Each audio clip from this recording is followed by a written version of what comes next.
भगवान श्री कृष्णचंद्र जी महाराज उद्धव जी को अंतिम उपदेश कर रहे हैं, क्योंकि भगवान इसी के बाद परम धाम अंतर्ध्यान हो जाते, परम धाम में भगवान प्रतिष्ठित हो जाते हैं। सोहम ममाहमिति मूढ़मतिर्विघाड त्वन्मायया विरचितात्मनिशानुबंधे तत्त्वंजसा निगदितं भवता यथाहं संसाधयामि भगवन् अनुसाधिवृत्यम। प्रभु उद्धव जी कहते हैं, मैं भी ऐसा मूढ़मती हो गया हूं कि ये शरीर मैं हूं और ये सारी भोग सामग्री घर परिवार मेरा है। इस भाव से मैं आपकी माया के खेल में फंस गया हूं। देह और देह के संबंधी स्त्री पुत्र धन आदि में डूब रहा हूं। अतः हे भगवान, आपने अभी जो संन्यास धर्म का उपदेश किया, सर्व त्याग का, उसका तत्व मुझ सेवक को इस प्रकार समझाइए कि मैं सुगमता पूर्वक उसका साधन कर सकूं। मेरे प्रभु, आप भूत भविष्य वर्तमान इन तीनों कालों से अबाधित एक रस सत्य हैं। आप दूसरे के द्वारा प्रकाशित नहीं, स्वयं प्रकाश आत्मस्वरूप हैं। प्रभु, मैं समझता हूं कि मुझ दास के लिए आत्म तत्व का उपदेश करने वाला इस त्रिभुवन में आपके अतिरिक्त दूसरा कोई नहीं है, क्योंकि स्वयं बृहस्पति जी के शिष्य हैं उद्धव जी परम ज्ञानी। ब्रह्मादि जितने बड़े बड़े देवता हैं, वे सब शरीराभिमानी होने के कारण आपकी माया से मोहित हो रहे हैं। उनकी बुद्धि माया के वश में हो गई है। यही कारण है कि वे इंद्रियों से अनुभव किए जाने वाले बाह्य विषयों को सत्य मानते हैं। इसलिए प्रभु, मुझे तो सिर्फ आप ही उपदेश कीजिए। हे भगवान, चारों ओर से दुखों की दावाग्नि जल करके मैंने देख लिया, इस संसार में केवल क्लेश ही क्लेश है। अब मैं इस संसार से विरक्त होकर आपकी शरण में आया हूं, इसलिए आप ही कृपा करके मुझे उपदेश दीजिए।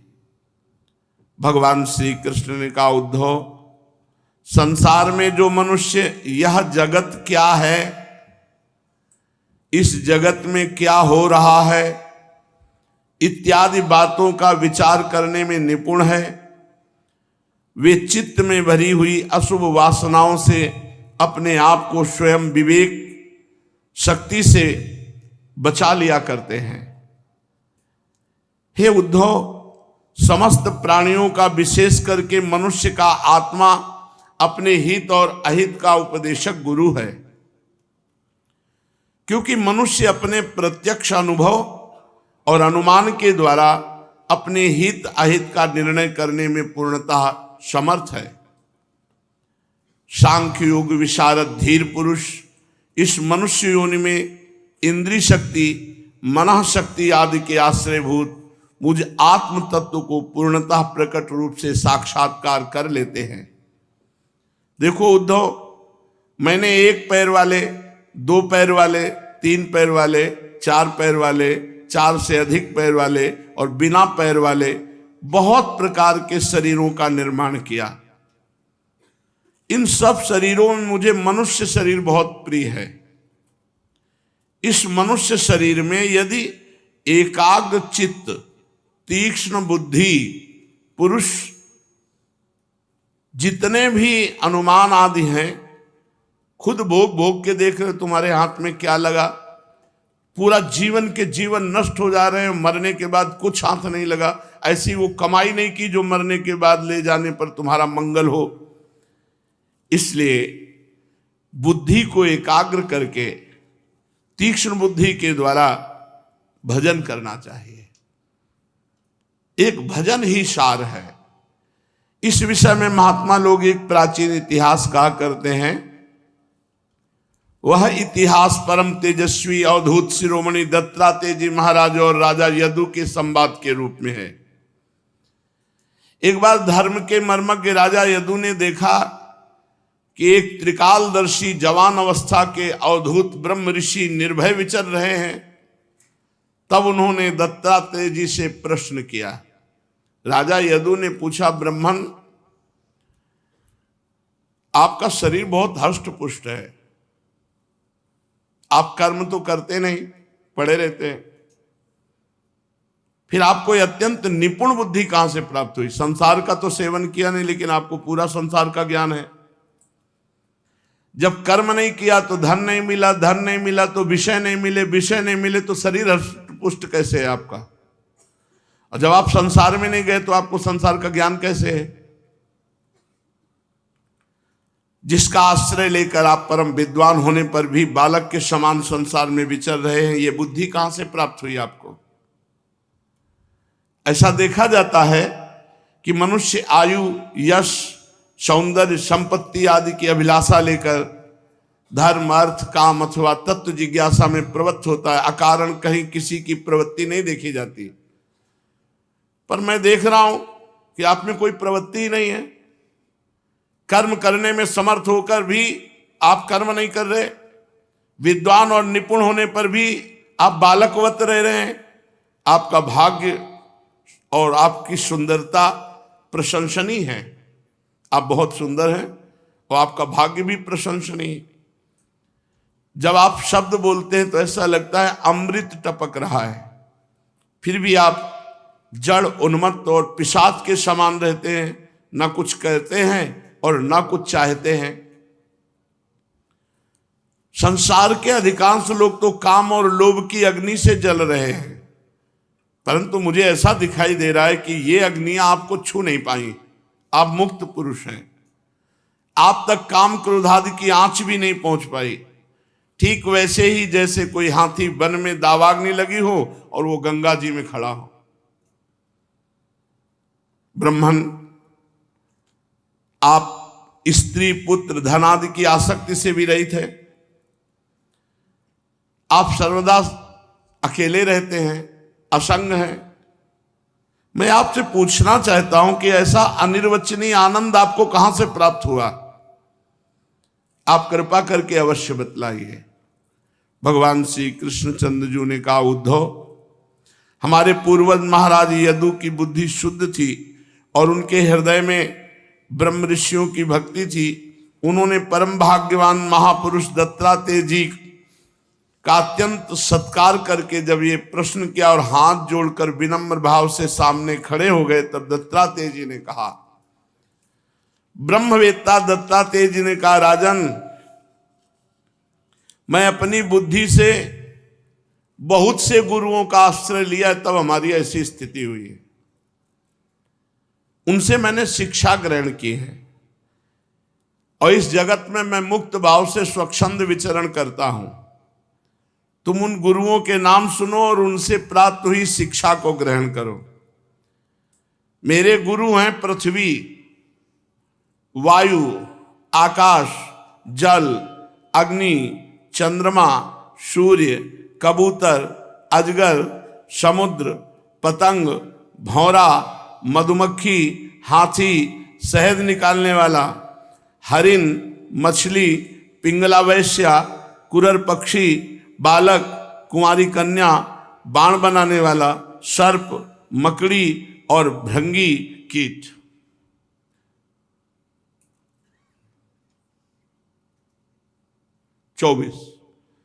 चौबीस गुरु हमने बनाए। इन 24 गुरुओं से हमने शिक्षा ली। इन्हीं के आचरण से इस लोक में अपने लिए मैंने शिक्षा ग्रहण की। और ययाति नंदन महाराज यदु, मैंने इन 24 गुरुओं से जो सीखा वो सब का सब तुम्हें सुना रहा हूं, ध्यान पूर्वक सुनो। मैंने पृथ्वी से उसके धैर्य की शिक्षा ली। कितना भी कुछ भी करो, पृथ्वी आपको कभी पलट कर जवाब नहीं देगी, कोई कष्ट नहीं देगी, वो सब कुछ सह जाएगी। साधक को सब कुछ सह जाना चाहिए पृथ्वी की तरह, ये मैंने पृथ्वी से शिक्षा ली। पृथ्वी पर आघात करो, मलमूत्र त्याग करो, उत्पात करो, परंतु वह ना तो किसी से बदला लेती है, ना रोती चिल्लाती है। ये साधक का गुण होना चाहिए। कोई अपमान करे, कोई निंदा करे, कोई तिरस्कार करे, धक्का दे दे, मारपीट, कुछ नहीं बोलना। पृथ्वी की तरह शांत धैर्यपूर्वक सह लेना।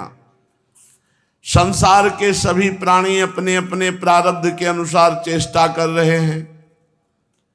समय आने पर प्रारब्ध का वो भिन्न भिन्न प्रकार से जाने अनजाने में हम पर आक्रमण कर बैठेंगे। धीर पुरुष को चाहिए कि उन बेचारों की व्यवस्था समझे कि ये तो प्रारब्ध के अधीन होकर हमें गाली दे रहा है, हमें मार रहा है, हमारा तिरस्कार कर रहा है, तो हमारा ही तो प्रारब्ध है। अपना धैर्य ना खोए, उन पर क्रोध ना करे। ये पृथ्वी से शिक्षा ली।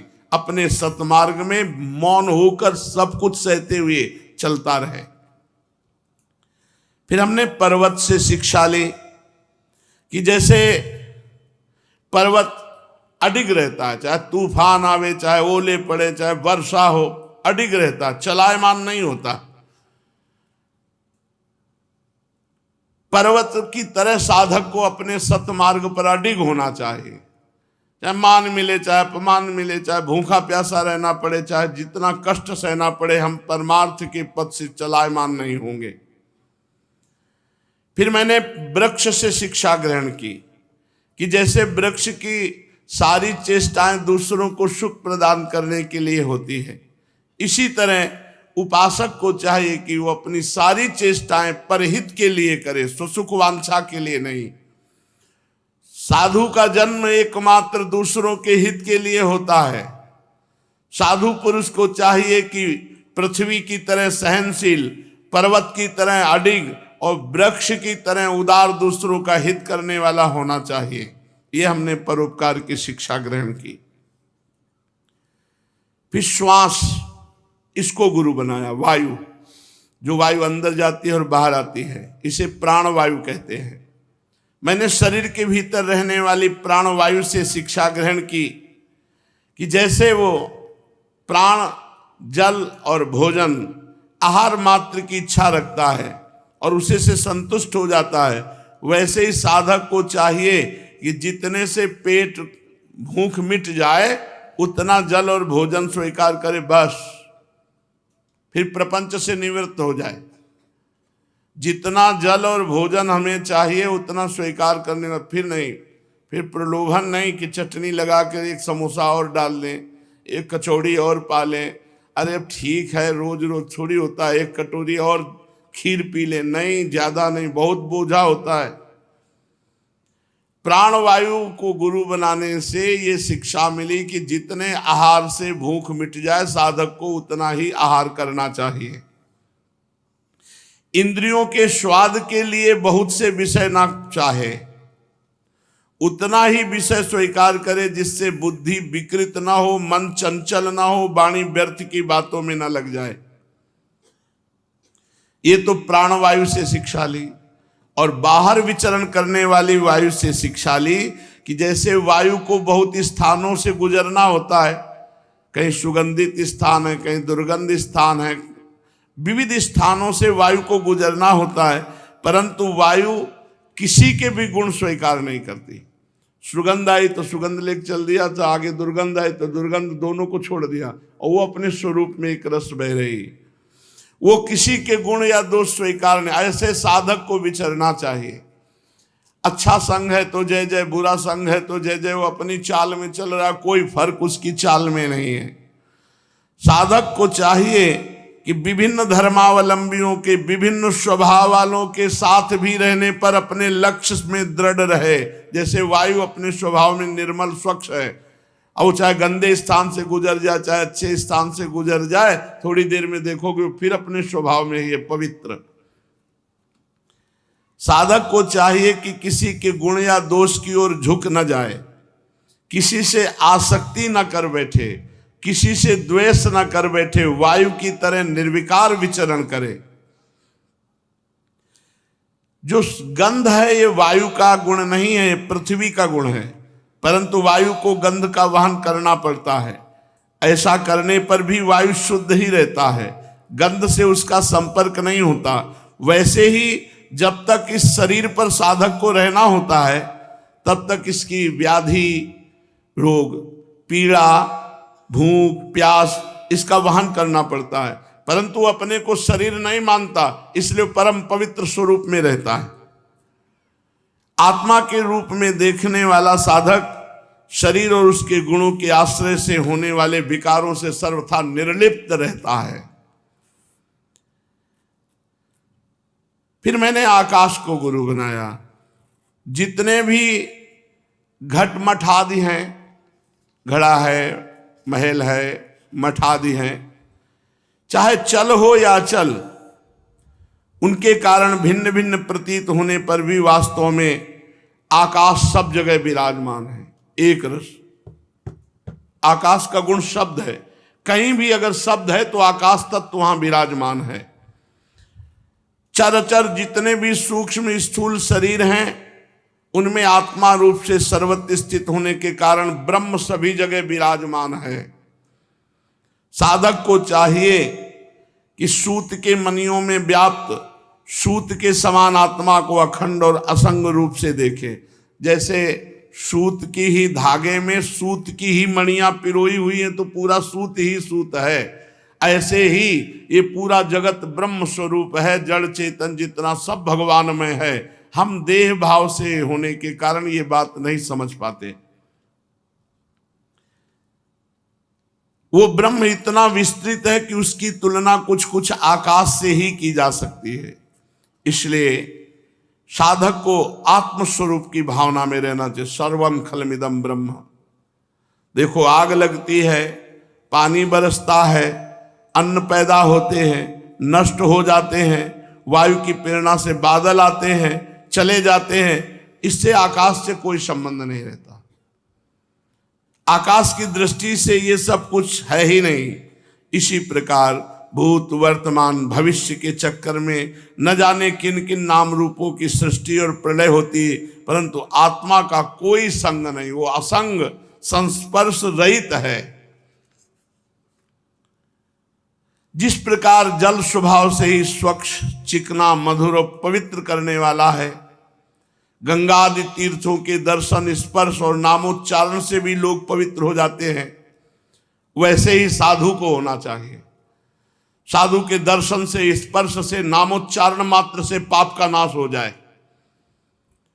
साधु का स्वभाव शुद्ध स्निग्ध मधुरभाषी लोक पावन होना चाहिए।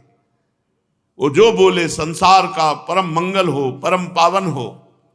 हमने जल को गुरु बनाकर शिक्षा ली कि स्वच्छ मधुर पवित्र स्मरण करने वालों के पापों का नाश करने वाला, दर्शन करने वालों के पापों का नाश करने वाला साधु होना चाहिए। राजन, फिर मैंने अग्नि से शिक्षा ली, अग्नि को गुरु बनाया। जैसे अग्नि तेजस्वी और ज्योतिर्मय होता है, कोई भी अग्नि को अपने तेज से दबा नहीं सकता। जैसे अग्नि के पास संग्रह परिग्रह के लिए कोई पात्र नहीं रहता, सब खा लेती, भस्म कर देती है, और वो सब खाने के बाद भी किसी दोष से लिप्त नहीं होती। वैसे ही साधु को होना चाहिए। साधक को तेजस्वी होना चाहिए, तपस्या से देदीप्यमान होना चाहिए, इंद्रियों से कभी पराजित नहीं होना चाहिए, और जो भी मिले अच्छा बुरा भोजन, अच्छा बुरा मतलब स्वाद से लेकर है, वो यथायोग्य पा लिया और सब पचा लिया। एक बार किसी ने कुछ ऐसा भोजन में दे दिया था जो भजन में विक्षेप पड़ा, तो गुरुदेव भगवान से कहा कि हमें लगता है आहार में अशुद्धि होने के कारण आज भजन में बार बार विक्षेप पड़ रहा है। कैसा भजन करते हो कि भजन में विक्षेप पड़ रहा है? अरे डट के भजन करो, पूरे विश्व को पचा जाए साधु, फिर भी कोई फर्क ना पड़े, ऐसा भजन का बल होता है। और बढ़ाओ भजन। तो वही यहाँ कह रहे हैं कि स्वादिष्ट अस्वादिष्ट अच्छा जैसा भी भोजन मिल जाए, इतना भजन करो कि उसका प्रभाव तुम्हारी बुद्धि पर ना पड़े। साधक को परम तेजस्वी तपस्या से देदीप्यमान इंद्रियों पर विजय प्राप्त किए हुए भोजन मात्र का संग्रही और यथायोग्य सभी विषयों का उपभोग करता हुआ भी अपने मन और इंद्रियों को वश में रखे, किसी भी प्रकार का दोष अपने में ना आने दे। जैसे अग्नि कहीं लकड़ी आदि में अप्रकट रहती है और कहीं प्रकट हो जाती है, वैसे ही साधु को भी चाहिए, साधक को कभी गुप्त रहकर खूब तपस्या भजन करे और कभी प्रकट होकर लोगों को सुख प्रदान करे। वो कहीं कहीं ऐसे रूप में प्रकट हो जाता है जिससे कल्याणकामी पुरुष गुरु रूप से उसकी उपासना करके परम लाभ प्राप्त करते हैं। वह साधक अग्नि के समान ही भिक्षा रूप हवन करने वालों के अतीत और भावी अशुभ को भस्म कर देता है। वो सर्वत्र अन्न ग्रहण करता है। साधक पुरुष को इसका विचार करना चाहिए कि जैसे अग्नि लंबी चौड़ी टेढ़ी सीधी लकड़ियों में रहकर उनके समान ही सीधी टेढ़ी या लंबी चौड़ी दिखाई देती, पर अग्नि वैसी होती नहीं है। वैसे ही सर्वव्यापक आत्मा भी अपनी माया से रचे हुए कार्य कारण रूप जगत में व्याप्त होने के कारण उन वस्तुओं के नाम रूप से कोई संबंध न होने पर भी उनके रूप में प्रतीत होने लगता है। फिर मैंने चंद्रमा को गुरु बनाया। चंद्रमा से शिक्षा ग्रहण की कि यद्यपि जिसकी गति नहीं जानी जा सकती, उस काल के प्रभाव से चंद्रमा की कलाएं घटती हैं और बढ़ती हैं, तथापि चंद्रमा तो चंद्रमा है, उसकी कलाएं घटती बढ़ती हैं, चंद्रमा घटता बढ़ता नहीं।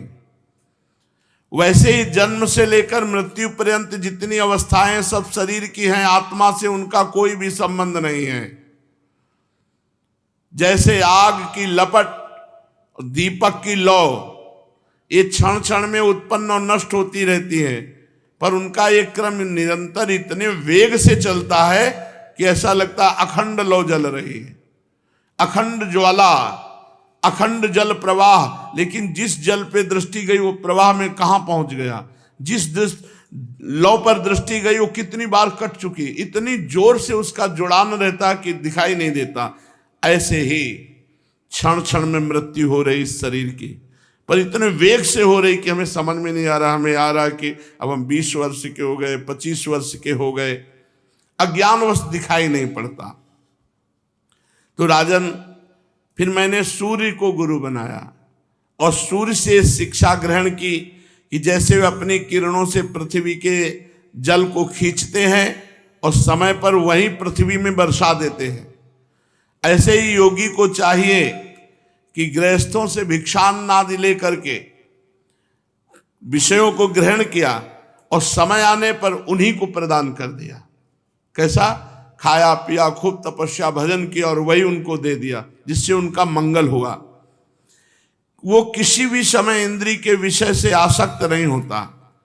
स्थूल बुद्धि पुरुषों को जल के विभिन्न पात्रों में प्रतिबिंबित हुआ सूर्य उन्हीं में प्रविष्ट सा भिन्न भिन्न दिखाई पड़ता है।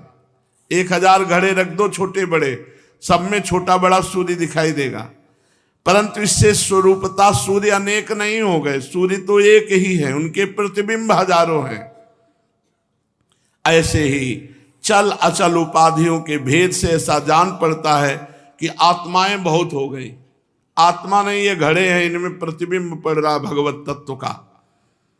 जिनकी मोटी बुद्धि होती है वही बहुत देखते हैं, और जिनकी सूक्ष्म बुद्धि होती है वो यही देखते हैं कि जैसे सूर्य आकाश स्थित और उसका प्रतिबिंब हजारों घड़ों पे पड़ रहा है, घड़े फूटने पर सूर्य का प्रतिबिंब हट जाएगा लेकिन सूर्य पर कोई फर्क नहीं पड़ा। ऐसे ही आत्म तत्व सब में प्रकाशित हो रहा है। मैंने सूर्य को गुरु बनाकर शिक्षा ग्रहण की। फिर मैंने कबूतर को गुरु बनाया। कबूतर से ये शिक्षा ली कि कहीं किसी के साथ अत्यंत स्नेह ना कर ले, अत्यंत आसक्त ना हो जाए किसी पे, नहीं तो उसकी बुद्धि अपना स्वतंत्रता खोकर दीन हो जाएगी और कबूतर की तरह बंधन में फंसकर वो क्लेश पर क्लेश भोगना पड़ेगा। पक्की बात है, अपनी बुद्धि स्वतंत्र रखनी चाहिए। कहीं ऐसी आसक्ति न कर ले, कहीं ऐसा स्नेह न कर ले कि बुद्धि उसके अधीन हो जाए, क्योंकि उसकी क्षमता कितनी है, तुम्हारी बुद्धि की क्षमता कहाँ है। तुम्हारी बुद्धि उसके अधीन हो जाएगी तो तुम्हारा और उसका दोनों का पतन हो जाएगा, और उसकी बुद्धि तुम्हारे अधीन रहेगी तो तुम्हारा भी मंगल हो जाएगा, उसका भी मंगल हो जाएगा। राजन, एक हम तुम्हें कथा सुनाते हैं। किसी जंगल में एक कबूतर रहता था। उसने एक पेड़ पर अपना घोंसला बना रखा था।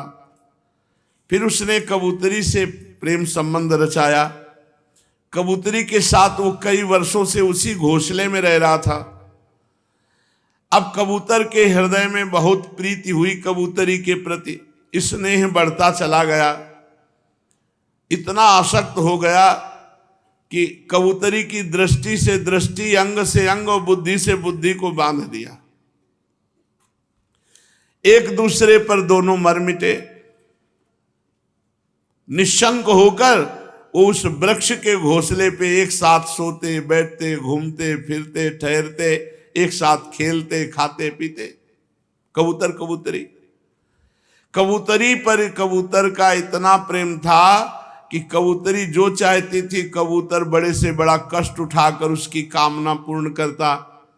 अब वो कबूतरी भी अपने कामुक पति कबूतर की कामनाएं पूर्ण करती। समय आने पर कबूतरी के गर्भ रहा। उसने अपने पति के पास ही घोंसले में अंडे दिए। भगवान की अचिंत शक्ति से समय आने पर उस अंडे जब फूट गए तो उनमें से हाथ पैर वाले बच्चे निकल आए। बड़े ही कोमल, रोए, बहुत ही सुंदर बच्चे। अब उन कबूतर कबूतरी की आंखें अपने बच्चों पर लग गई। वे बड़े प्रेम और आनंद से अपने बच्चों का लालन पालन, लाड़ प्यार करते। उनकी मीठी बोली, उनकी गुटुरगु सुन करके बहुत आनंद मगन हो जाते कबूतर कबूतरी। और बच्चे तो सदा सर्वदा प्रसन्न रहते हैं ही। वो जब अपने सुकुमार चोंच और पंखों से अपने कबूतर कबूतरी माँ बाप का स्पर्श करते और गुटुरगु मीठी बोली वो फुदुक फुदुक कर उनके तो कबूतर कबूतरी आनंद में मगन हो जाते। राजन, सच पूछो तो वे कबूतर कबूतरी भगवान की माया से मोहित हो रहे थे। उनका हृदय एक दूसरे के स्नेह बंधन से तो बंधा ही था, अब अपने नन्हे नन्हे बच्चों के प्रेम बंधन में और बंध गए। पालन पोषण में इतने व्यग्र हो गए कि उनको ये पता ही नहीं रहा कि इस मृत्यु लोक का एक नियम है, मिलना, बिछुड़ना, जन्मना और मरना। अब एक दिन वो दोनों कबूतर कबूतरी बच्चों के लिए चारा लाने के लिए जंगल में गए थे, क्योंकि उनका कुटुंब बहुत बढ़ गया था। वे चारे के लिए जंगल में विचर रहे थे। इधर एक बहेलिया घूमता घूमता आया। उसने देखा कि कबूतर के बहुत से बच्चे फुदक रहे हैं, तो उसने घोंसले के पास ही जाल बिछा दिया। कबूतर कबूतरी बच्चों को खिलाने पिलाने के लिए हर समय उत्सुक रहा करते थे। अब चारा लेकर के जब आए तो देखा उनके प्राणों से भी प्यारे नन्हे नन्हे बच्चे, जो हृदय के टुकड़े हैं, वो जाल में फंसे हुए हैं बहेलिया के, और वो चे चे कर रहे थे दुख पूर्वक। उन्हें ऐसी स्थिति में देखकर कबूतरी के दुख की सीमा न रही। वो रोती चिल्लाती उसी जाल में कूद पड़ी। ये स्नेह बंधन, भगवान की माया से उसका चित्त अत्यंत दीन दुखी हो रहा था। वो स्नेह की रस्सी से जकड़ी हुई थी। अपने बच्चों को जाल में फंसा देखकर उसे अपने शरीर की भी सुध बुध न रही और वो स्वयं ही जाकर जाल में फंस गई। बहेलिये ने देखा आज तो भगवान बहुत प्रसन्न है, बच्चे फंसे, कबूतरी फंसी। अब जब कबूतर आया, उसने देखा मेरी प्राण प्रिया पत्नी और मेरे प्राणों से भी प्यारे बच्चे जाल में फंसे हैं। वो दुखित होकर विलाप करने लगा। सचमुच उस समय उस कबूतर की बड़ी अत्यंत दयनीय दशा थी। कबूतर सोचने लगा कि मैं अभागा हूं, दुर्मति हूं, हाय हाय मेरा तो सत्यानाश हो गया, मेरी तो पूरी गृहस्थी नष्ट हो गई। बच्चे कबूतरी सब जाल में फंसे। देखो मैं अभी भोगों से तृप्त नहीं हो पाया था, मेरी आशाएं पूरी नहीं हुई थी और विधाता ने मेरा सर्वनाश कर दिया। हमारा गृहस्थाश्रम ही पूरा नष्ट हो गया। मेरी कबूतरी मुझे अपना इष्ट देव समझती थी, मेरी एक एक बात मानती थी, मेरे इशारे पे चलती थी, वो सब तरह मेरे योग्य थी। आज वो मुझे सूना अकेला छोड़कर अपने सीधे साधे निश्चल बच्चों के साथ स्वर्ग सिधार रही है। मेरे बच्चे मर जाएंगे, मेरी पत्नी गई, अब मेरा संसार में क्या, मैं तो विधुर जीवन कैसे जीऊंगा, अब इस सूने घोंसले में मेरा जीवन किस काम का। और ऐसा सोच करके वो अपने बच्चे और कबूतरी के जाल में जाकर ऐसे फंस गए। वो भी जाल में जाके बहेलिया बड़ा प्रसन्न हुआ, कबूतर कबूतरी उसके बच्चे मिल गए। बहेलिया बड़ा क्रूर था, तुरंत उसने जाल में सबको बांध लिया और लेकर चलता बना। और वहां दत्तात्रेय जी इस प्रसंग को देख रहे थे, तो उन्होंने तत्काल कबूतर को गुरु बनाया। क्या बनाया कि कहीं कोई आसक्ति ना हो जाए, कहीं कोई स्नेह फास में इतना न बंध जाए कि विवेक ही नष्ट हो जाए। और जैसे बच्चों के राग में कबूतरी, कबूतरी और बच्चों के राग में कबूतर अपना सर्वस्व नाश कर लिया। जो कुटुंबी हैं, जो विषयी हैं, जो गृहस्थ लोग हैं, वो ऐसे ही अपने जीवन को नष्ट कर देते हैं। उनको कभी शांति नहीं मिलती, वो अपने कुटुंब को कष्ट पाता देख करके मार क्लेश से तड़पते रहते हैं। अरे भाई, ये मनुष्य शरीर मुक्ति का खुला हुआ द्वार है। यह प्राप्य मानुषम लोकम मुक्ति द्वारम अपावृतम गृहेषु खगवत् सक्तस् तमारूढ़च्युतम विदुः। ये मनुष्य शरीर मोक्ष का खुला हुआ द्वार है। इसे पाकर भी जो कबूतर की तरह अपनी कबूतरी में और बच्चों में आसक्त हैं, गृहस्थ में, वो ऊंचे चढ़कर मानो पतन की तरफ जा रहे हैं। उनकी दुर्दशा ऐसी ही होगी, काल रूपी बहेलिया आएगा, मैं बच्चों सहित समेट के ले जाएगा, तुम हाय हाय करते हुए उसी काल के जाल में फंस जाओगे। इसलिए खूब राधा राधा नाम जप करो, भगवान की लीला कथा सुनो, और जो कर्तव्य कर्म करो भगवान को समर्पित करो, और अपने परिवार वालों को भगवान का स्वरूप समझो। पत्नी में भी भगवान, पुत्र में भी भगवान, माता पिता में भी भगवान, तभी आप इस राग से मुक्त हो पाएंगे, नहीं तो दुर्गति पक्की हो जाती है। एक हिरन में राग किया तो अगला जन्म हिरन का हुआ, यहाँ तो कितने राग हैं, कितने जन्म लेने पड़ेंगे। इसलिए राग का नाश करते हुए अनुराग के मार्ग में चलने के लिए निरंतर नाम जप करो, सब कर्म भगवान को समर्पित करो, सब में भगवत भाव करो। शेष चर्चा आगे। श्री राधा वल्लभ लाल।